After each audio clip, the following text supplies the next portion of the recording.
Brahmanandam Paramasukadam Kevalam Jnanamurtim Dvandvatitam Gaganasadrishyam Tattvamasyadilaksham Ekam Nityam Vimalamachalam Sarvadi Sakshi Bhutam Bhavatitam Triguణarahitam Sadgurum Tam Namami.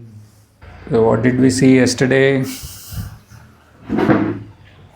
So we have seen how to overcome our samskaras that act as impediments in our effort to recognize and abide as reality.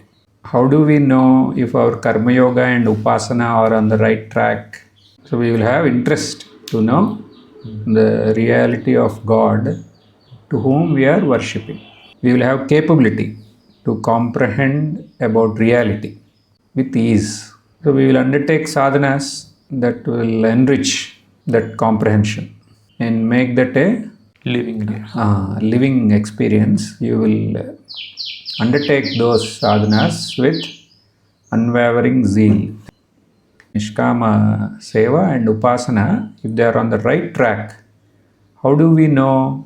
If they are not on the right track, Ragadvesha will be there. If you are on the right track, then they will cease. Our sadhana will have the strength to neutralize them. So if those sadhanas are not there properly, then these negative samskaras, they will be maturing in us and we won't have the strength to neutralize them. We may even lose faith in the deity. You are worshipping to some deity, or if you are worshipping your Guru Maharaj, you may even lose faith slowly. Then what do? How do we come out of this dark phase? First we have to find out where the problem is. Is it within us or outside us? That is the important thing. Is it outside? No. So that is within. What comes from outside through the commentary of your mind is also within. Even other mental impositions will finally reach you through the lens of your own mind. So problem is within. This we have to agree in the first place. How do you handle this? So we have to take help of the one who has transcended the mind and who has the power to even control our mind. So who is he? We have seen yesterday, Manishi. The one who controls the mind is Ishvara. So first we need to connect to our Ishta, who is Ishvara, wholeheartedly, because this is such a subtle path and we have so many times undertaken that with so much zeal, but slowly it is fizzled out. And what is the solution? You need to connect with your Ishta, because this process is so subtle. How do you connect? So how will our mind give Ishvara the respect and admiration it deserves? To find out that, we need to first find out, why do we respect and admire our Ishta? Why should you? Why? How did you come to admire your Ishta or decide that this is my Ishta? After hearing about him or knowing about their greatness from either friends or from sadhus, reading books, all that. Yes. Or you have read their biographies or their teachings, their conversations, somehow you got connected. In the same way, we will connect wholeheartedly, really, to them if you know who they really are, as described by Shruti, Upanishad. So now we will briefly visit Mantra 8 and see how it will help us to have this unflinching Shraddha and Bhakti in Ishvara. Sure. You will know very clearly how difficult this path is through the next 3 mantras. And for that, how you need Ishvara's help. It is easy to say everything is Brahman.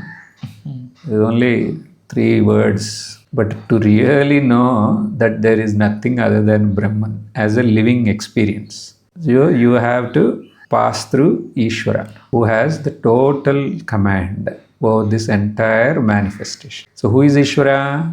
We'll chant 8th mantra. Saparyagat Shukramakayamavranam Ashnaviram Shuddhamapapaviddham Kavir Manishi Paribu Swayambhu Yata Tatyatortan Vyadadat Shashwatibhyas Samabhyaha. So we can use this mantra to connect with Ishvara wholeheartedly and seek his intervention to ensure our progress in this path and accomplish our goal of Kritakrityata. So as you chant the mantra, the bhavana that you need to entertain here, that is very important.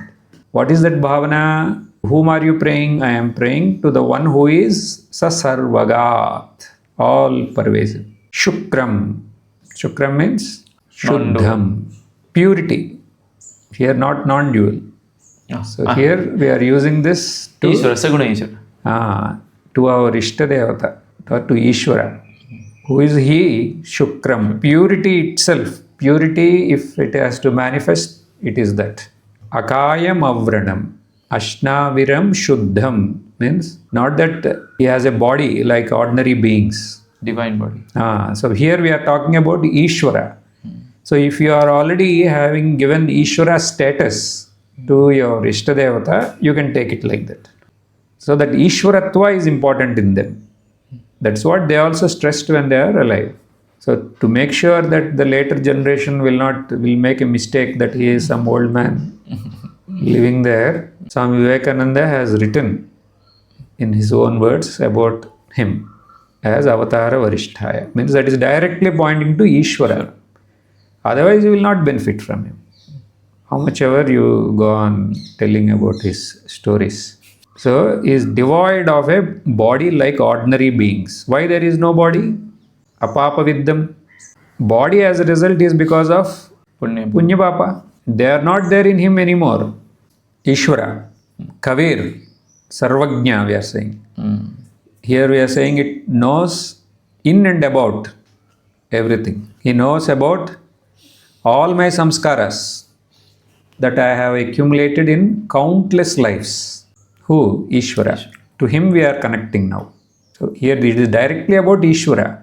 So because Swami is sitting here, who is already has his Ishtadevata as Thakurji, I am also parallelly telling that.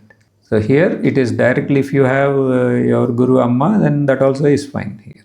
But here we are not connecting to them because they are born to so and so. That is of no relevance here. Here we are worshipping them because they are Ishvara themselves. So they know everything about all samskaras that I have accumulated in countless lives. He knows what is really good for me. Manishi. This is the Lord of all minds. So if you want to discipline our mind, it is possible only by his grace, as he is anyway the one who rules over the mind. Total command he has. He is beyond the mind and he has command on all the minds. Paribhu transcends everything that a mind can think of. It transcends all elements. Everything that is manifest and unmanifest are under his control. So without his permission, can you transcend him? Brahman means what? You are going to transcend Ishvara. Ishvara's Swarupa. How will you? Through his grace. Only through his grace. That's why we are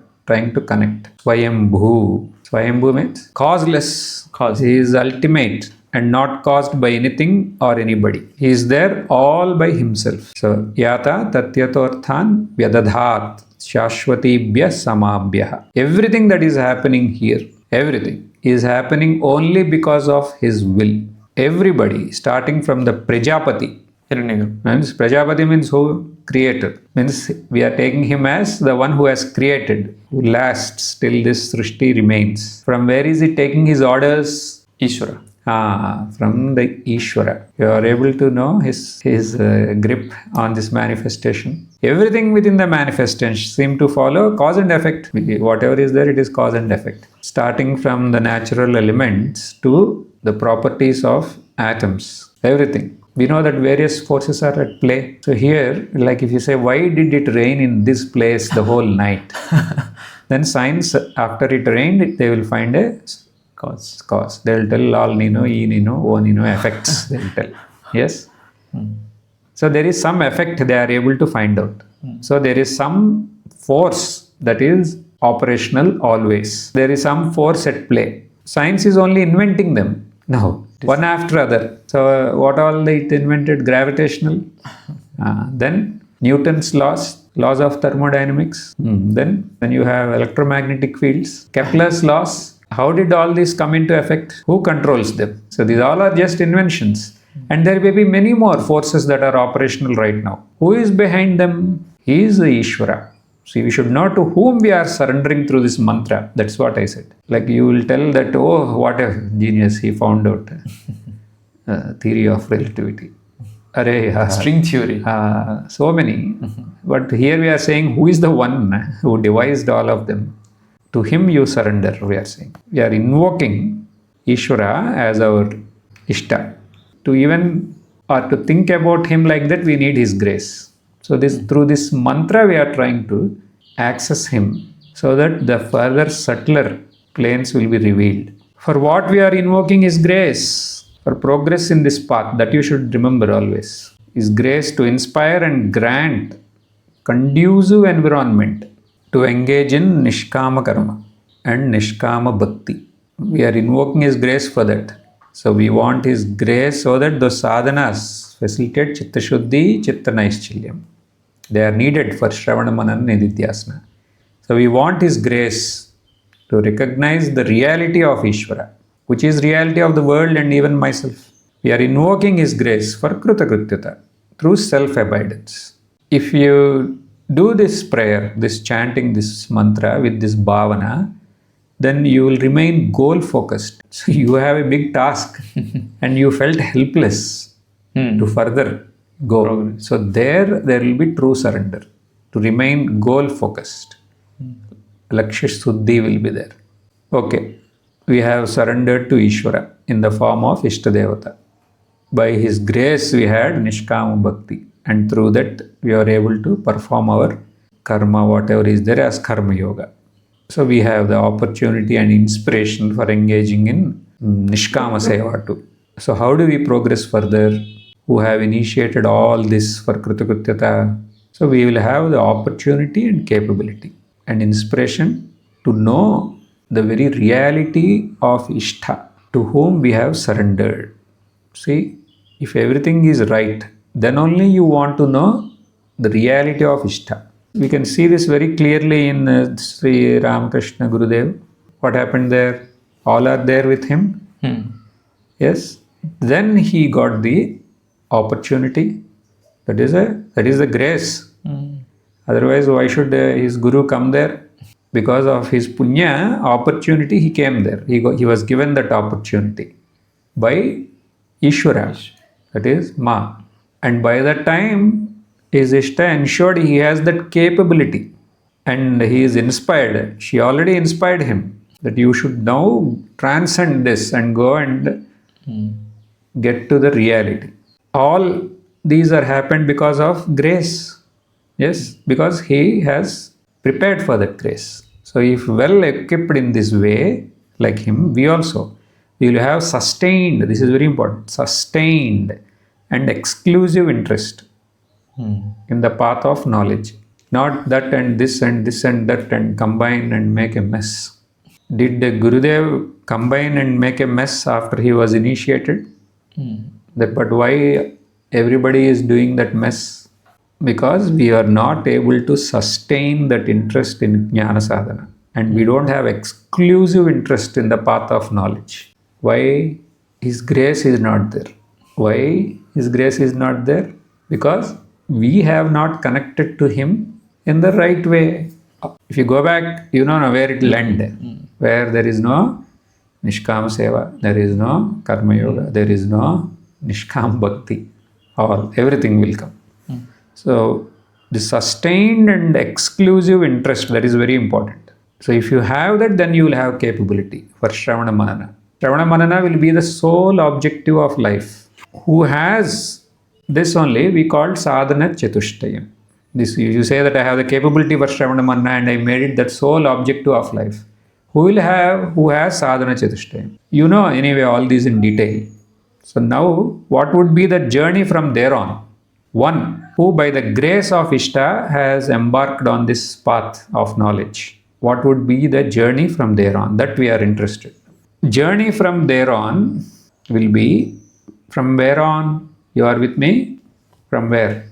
Sadhana Chatushtaya Sampanna Pramata. Who had Sadhana Chatushtaya Sampatti, and through unwavering zeal he has taken up Shravana Manana to transcend even Ishvara, Ishta, or to put it another way, to know the reality of the Ishta. of the Ishvara.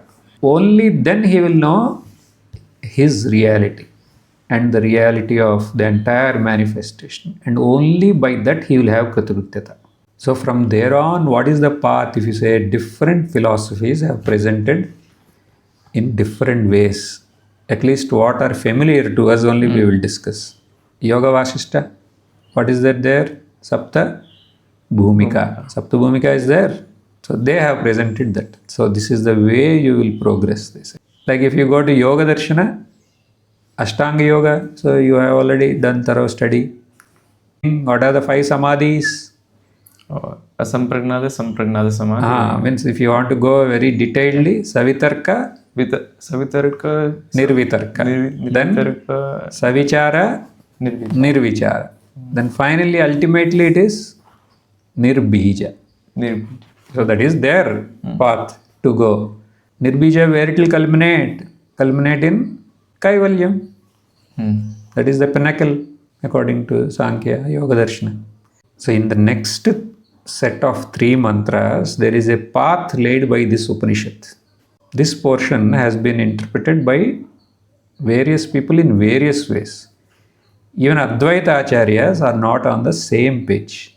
Not on the same page means not little difference, poles apart. These mantras even gave way for bitter criticism of respected commentators. Yes.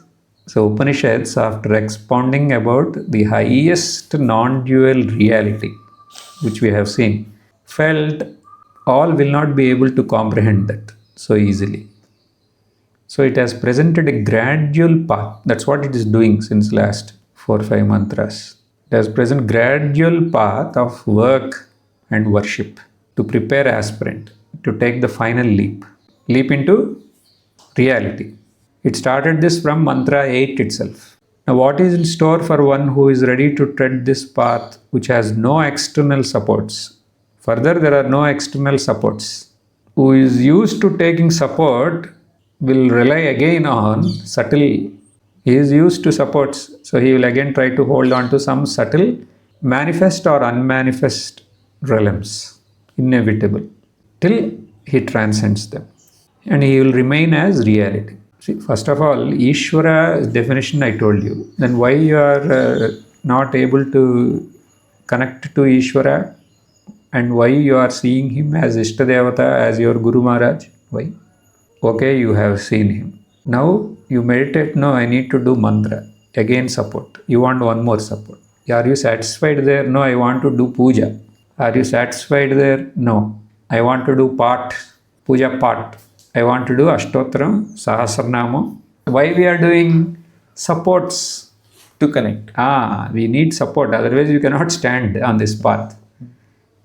Because we are used to it. Now you come to Ishvara, and now Ishvara says, now it is right, you have to transcend even me. Then again, immediately we will find supports. We will make up our own supports. And there are some supports too. So those are at the realm of what? Unmanifest. So here, we will be taking support of some subtle manifest, unmanifest, till we are capable to transcend them and remain as reality.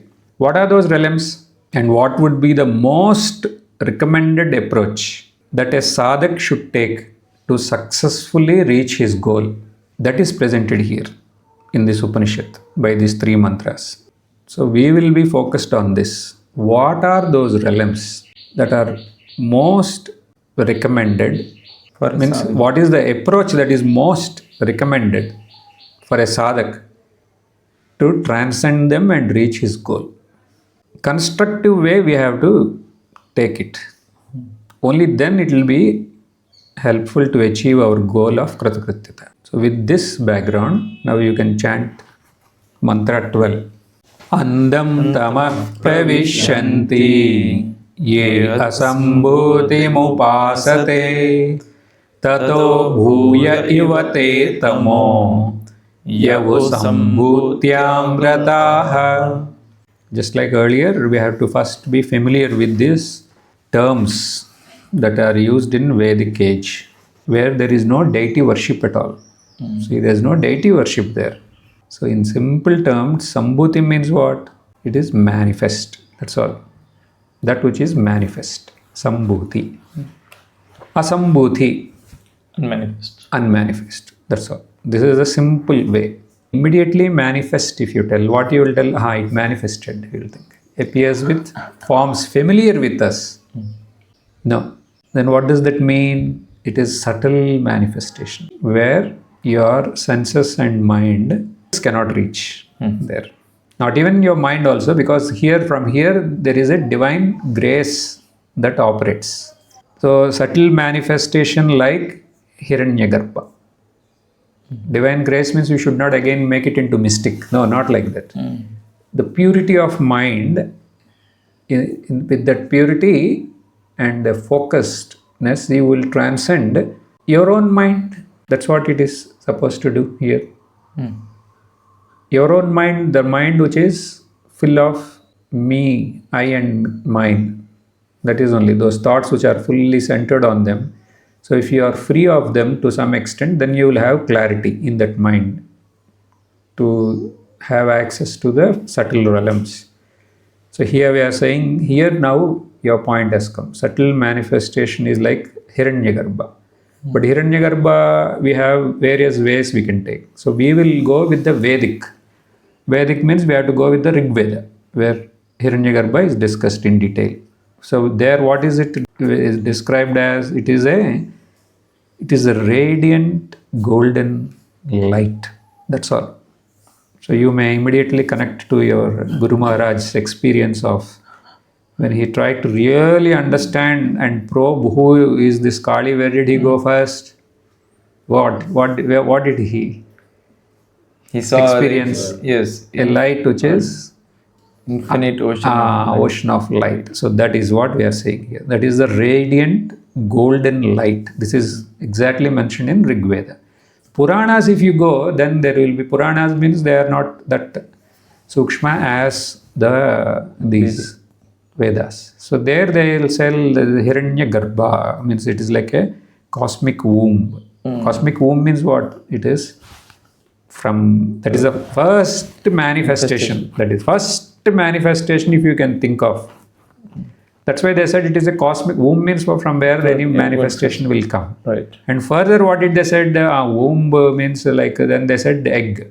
And then they said anyway Veda mentioned this golden light. So they bought a golden egg. So this is Purana. We have to be very clear here. We will go with the Vedic thing here. So Asambhuti. Then what is Asambhuti? Asambhuti means it is unmanifest. Literally we should know what is this Asambhuti means. It is unmodified, unmanifest, unprojected. See, these all are words that are supporting it. It is the causal condition of the universe before creation. Then what is it? Prakriti? Mola Prakriti, we are saying. Or you have to say it is Maya. But we don't want to use that. Because there are no names, no forms. For you to remember, you remember one word. Avyakrita Prakriti. This is Asambhuti. So only two things you need to remember. Sambhuti, Asambhuti. Sambhuti is Hiranyagarbha. Asambhuti is Avyakrita Prakriti. What is this Avyakrita Prakriti? Unmanifest. Karana, causal, potential for manifestation. What is the difference between Avyakrita Prakriti and Brahma? Brahman. Brahman is Satchidananda. Avyakrita Prakriti and Satchidananda, that will come slowly. A person who is serious first will come on to Sambhuti, manifest. What it is manifest? No, is it like a name and form? No. But there is something where you can connect to. Then you are even transcending that. When you can, if you transcend everything, what it is like you imagine, that is Avyakrita Prakriti. And if that is transcended, what is there? Brahman. That is Brahman. It's clear now. Even after Avyakrita Prakriti is Brahman. And what is this Avyakrita? Anirvachaniya. Why it cannot be defined using Names. what instruments you have. But Brahman looks to be simple then. Yes? Yes. Brahma, you know, Satyam, Satyajnana, I can tell you about Brahman. You will tell. But then the one below, Avyakrita, you cannot really see. And you cannot really comprehend Brahman without passing through Avyakrita. So that is the thing that we have to note here. I am assuming I am presenting this very slowly. But if you are confused, you tell me. Otherwise, I will go in the same way. Is it okay? So from the ultimate Paramarthika perspective, what is there? Only Brahman there. Then from a step just below that is coming Avyakrita. It is a concept which has been framed to explain a state that anybody who traveled on this path will step on. So then it is not a concept. No, it is not. But when you put it in words, it is becoming a concept. But it melts away, the whole thing, in the fire of knowledge, revealing only Brahman as sole reality. So this is clear? Then what about Ishvara? Where is Ishvara coming here? Ishvara is the one in whom this Avyakrita Prakriti resides. It is, if No. it is this, the power they say. So I will again tell. What is Brahman is clear? Satchidananda Swarupam. Absolute reality, Nirgunam, no cause, no effect, no doer, no creator, no creation also. Independent of time, space, causation, everything. There is no mind. Are there waking dream? Deep sleep in Brahman? No. So it is beyond, but it is the substratum. That you have to remember. That is the substratum of everything. And that is the Paramarthika Satyam. So if Paramarthika Satyam is, that means anything that is discussed apart from that, there is no Paramarthika Satyam. Only to one thing it is, that is Brahman. Then is coming Avyakrita Prakriti. Second. It is also Anadi, but it dissolves. You can transcend that. So this looks to be the seed of all names and forms. It is there only because of Brahman. Brahman is taken here as Chaitanya Swarupam, as consciousness. And if you try to describe, where you will end? Anirvachaniyam. Ishvara you can describe. That's what we described in 8th month. But when you try to describe Avyakrita Prakriti, dead silence. So then the third is coming here, Ishvara. So without Ishvara's grace, no way that you can reach Brahman. Forget about Brahman, even Avyakrita Prakriti. So this you have to be very, very clear. Again, if you tell Ishvara, now you will see your Guru Maharaj. So those are next. But here Ishvara means what? That is okay at the most. It is the intelligent cause, material cause of this entire universe. Ishvara. Then he is Sarvajna. That is what we discussed yesterday. What are those three? He is Sarvagya, Sarva Shakti Sampanna, Sarvavyapi. So that is he is coming here. Then comes Hiranyagarbha. So here you can put your Ishtadevata. We will say that only is Ishvara. Ishvara's manifest form within the realm that you can connect with your senses is your Ishtadevata. Yes. So Hiranyagarbha, synonym for your Ishtadevata. Hiranyagarbha. What did I say? Sambhuti. Hiranyagarbha is Sambhuti. Sambhuti. Not Asambhuti. Sambhuti. Hiranyagarbha. And here you can put your, why I am saying every time we have to remember what is this Ishtadevata that to whom you are praying? What is that Ishtadevata? It is Hiranyagarbha, as you mentioned. Manifested. It is a manifestation of Ishvara. Ishvara. Means I am telling you, Yes. if you connect to Ishta as a person, then that is of no use. As a manifestation of Ishvara. Yes. So Ishvara, there is no form. So to bring to the form, what we are saying here, Ishvara takes a form. Ishvara is appearing to you as your Ishtadevata. And the most subtlest form of that Ishtadevata, as you transcend the Ishta, you are transcending Ishta, Ishvara, Avyakruta Prakriti, and you are appreciating Brahman. What I told is clear?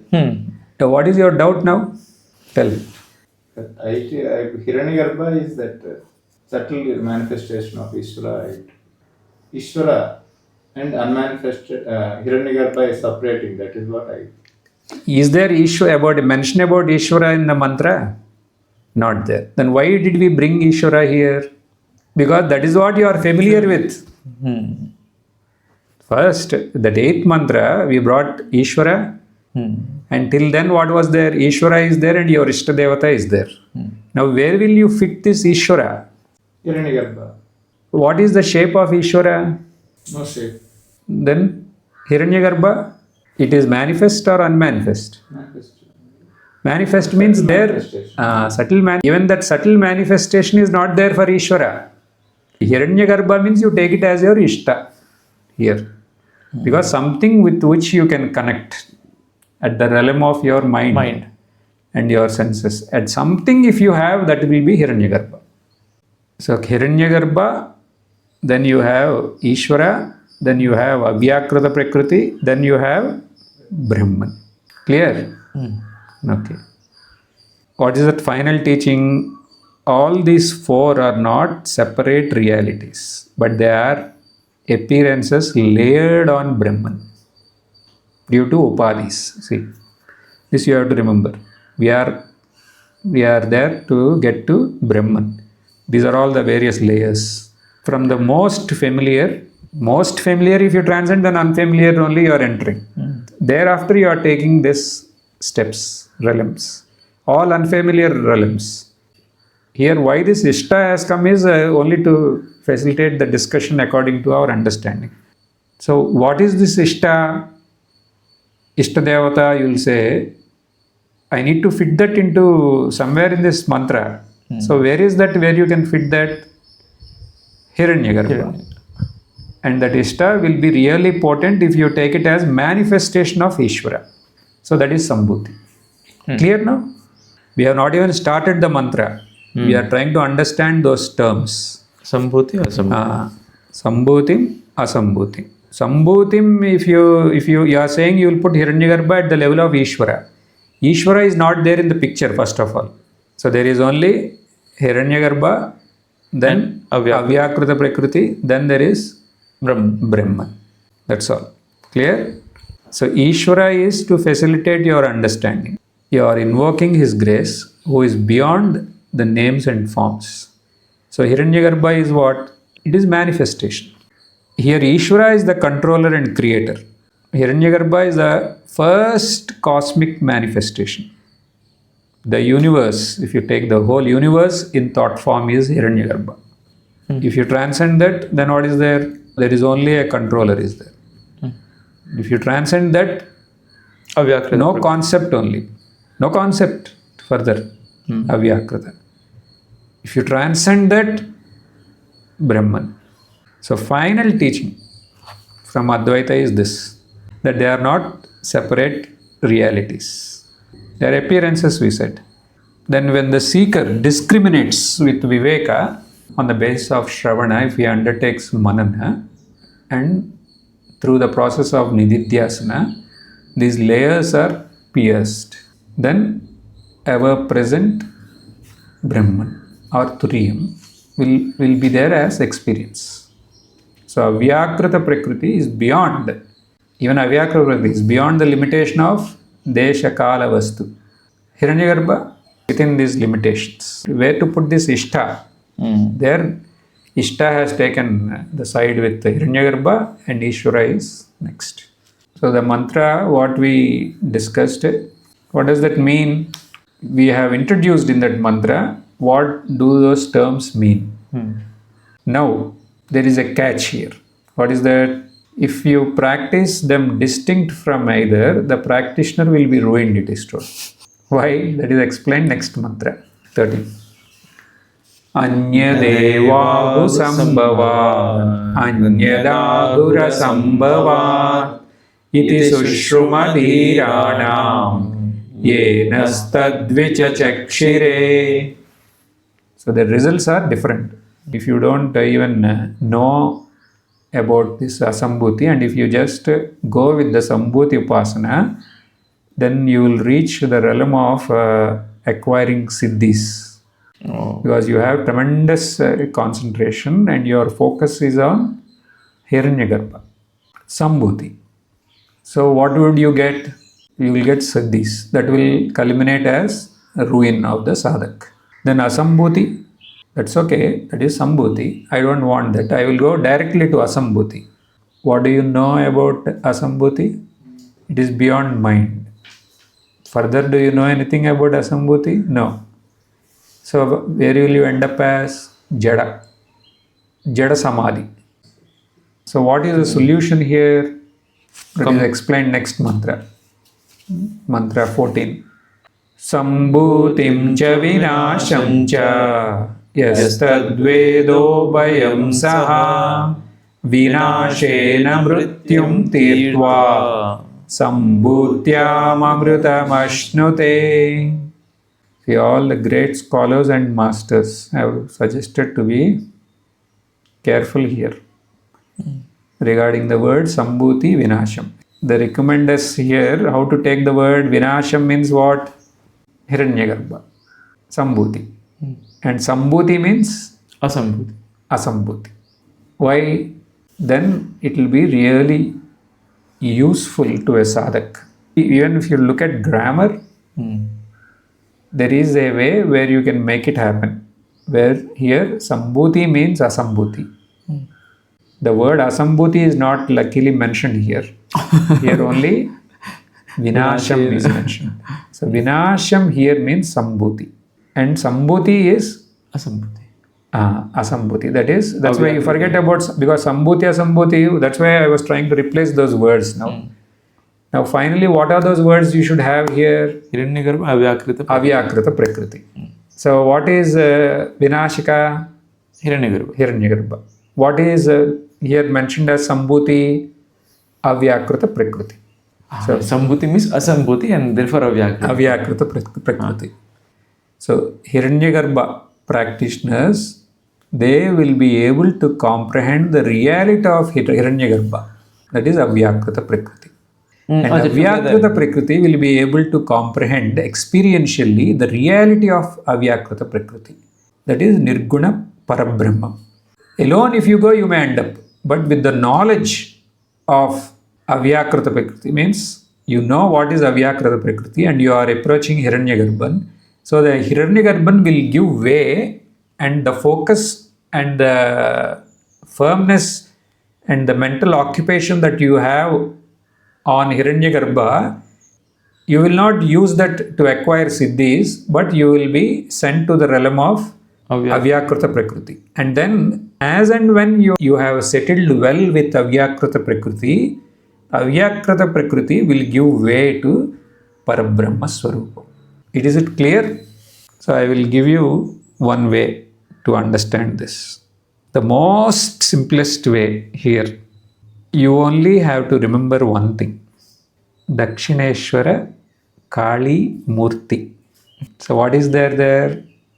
Kali Ma, where is she? Standing? Shiva. Only that you have to remember. If you have to understand it in the most simplest form. Avyakrita Prakriti means what here? Pure Shakti Tattva. Kali means again you don't go into that form. What it represents. So Kali represents something there. Shiva represents something there. You worshipped Kali as your mother. as that form, then where will the mother take you? That is Ishta Devata. See, now it will be all the more clear. You forget about everything. You anyway, you all three are into from the tradition of Sri Ram. Sri Ramakrishna. Sri Ramakrishna worshipped mother as Kali.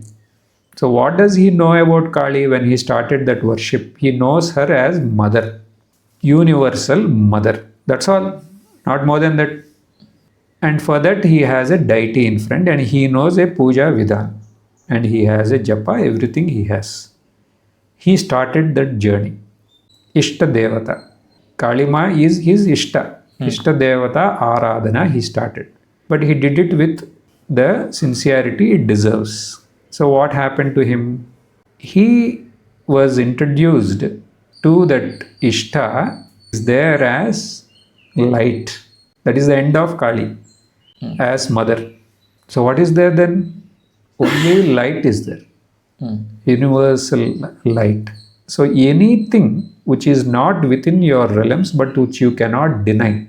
Ordinarily you cannot explain what is this light, infinite light if you say. Then what is that? That is Hiranyagarbha.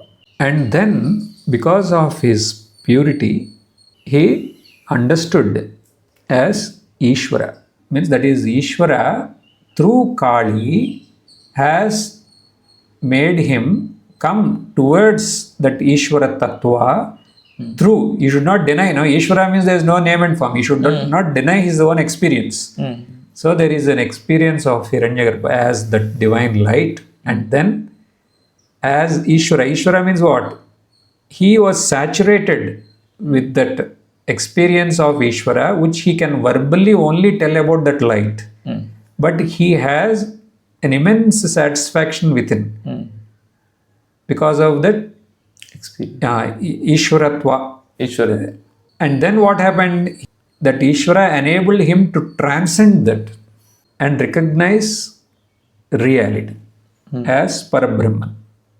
So here in that form, Kalima is to whom he prayed.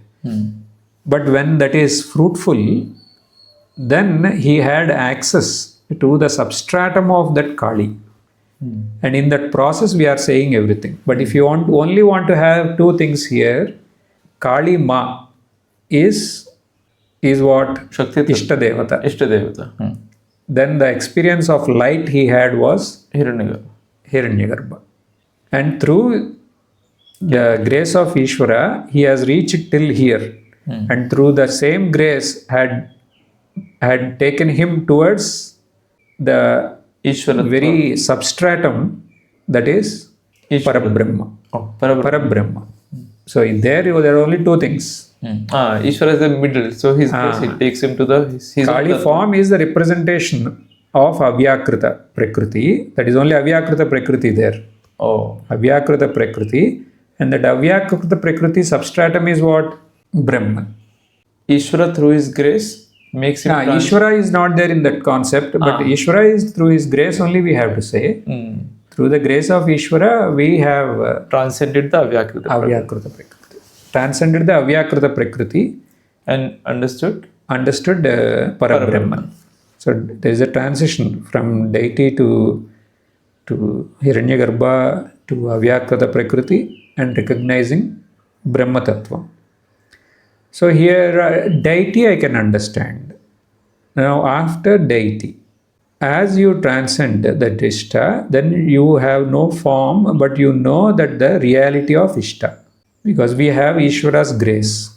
That is taken now. Because what all needs to be done, we have done. If we have Ishvara's grace, and then from the deity we have appreciated what this deity is. What is this deity finally? Ishvara. What is this deity? Ishvara. And then who is this Ishvara? If you say, Parabrahma. Then where do you enter? You enter into a state where your mind ceases. Yes. So when the mind ceases, what is there? Avyakrita. As in experience, what is there? No mind. I will tell you to remain as Avyakrita Prakriti for a moment. And if you need to comment, what will you comment as? Emptiness. Empty of empty, it is empty of everything. So if you take that as avyakrita, then what is it that is there in that emptiness which cannot be denied? Because you are knowing this consciousness. So once you are saturated with this avyakrita prakriti, then that avyakrita prakriti is giving an opening to know what exactly is that avyakrita prakriti. So they are like two sides of the coin. One side it is avyakrita prakriti, and what is this avyakrita prakriti? If you look at, there is consciousness which is existing and which is infinite. Till avyakrita prakriti, you know that it is something, but we don't know what it is. But you are fully devoid of Duality. the mental formations. Then where do you rest? That shunya, if you say, the other way of describing that shunya is Sachidananda. Now it is clear. So all those we are aids. And Ishvara has facilitated us to transcend all these and saturate ourselves with avyakrita prakriti, and through that even know the reality of avyakrita prakriti. So the entire creation is under the control of Ishvara, and because of that Ishvara, he wants us to see this entire manifestation. First, he wants to see us as nothing that you know of, avyakrita prakriti, and that avyakrita prakriti's real nature is Parabrahma Swarupa. Clear? But 12th mantra, so Andhantama Pravishanti. So they get all this power, so that is Andhantama, because they will get ruined, in the sense they will misuse them. That is the thing. And then correct. That's the way you have to take that. Now with the light of this understanding, you have to apply there, and then it will be clear. And they will go to greater darkness. Yes. Asambhutim, who are, because they are getting into laya. Laya, Prakriti Laya. Laya. So there is no understanding at all. Yes. And Anyadaha, and so the results are different, as this is in the third one. And so if we combine them, so that is the ascent path that you talked about. So as we combine them, if you combine them, then Vinasha, you will not, their Mrityu means you will not get into these siddhis which are like death of a sadhak. You will not get into that. Mrityum Tirtva means that you will not get into those siddhis or deviations in this path which amounts to death of a sadhak. Oh, achha, Vinasha. Through the Vinash of those siddhis. Because when you are combining both, then that side effect is not there. Not there. Of that. So that is like transcending that barrier of getting ruined. And then Tirtva Asambhuti Amritam Ashnute. Means what? Through that Asambhuti, you are recognizing the Swarupam of that Asambhuti as Parabrahman, that is Amritatva. Oh. Clear? So here you include mantra 8, that is the homework, as your prayer to Ishvara or Ishta. So pray from your heart so that the Lakshya remains vivid day to day, in day-to-day life. That is the first thing we have to do. And second thing, you sit for yourself. What is this Ishtadevata? It is Hiranyagarbha. All the deities, behind you can see in the photos there is a light. You have seen that? Halo. Halo is there. So what does that mean? That is the Hiranyagarbha. Means if you have to transcend this, then you are coming to the Hiranyagarbha. And by the grace of Ishvara, you are transcending that light also, that Hiranyagarbha. Then where we are entering, we are saturating ourselves with, in the words you can only say, it is avyakritam. There is, nothing is distinct there. But something is there. But what is it that our senses and mind cannot say? So you are saturated with it. Avyakta. Like in Kathopanishad, avyakta. Then what is the reality of this avyakta? That is the Purusha. That is the Parabrahma, which is infinite conscious existence. and which is Purna. Om Purnamada Purnamidam Purnat Purnamudachyate Purnasya Purnamadhaya Purnamevavashishyate. Om Shanti Shanti Shanti.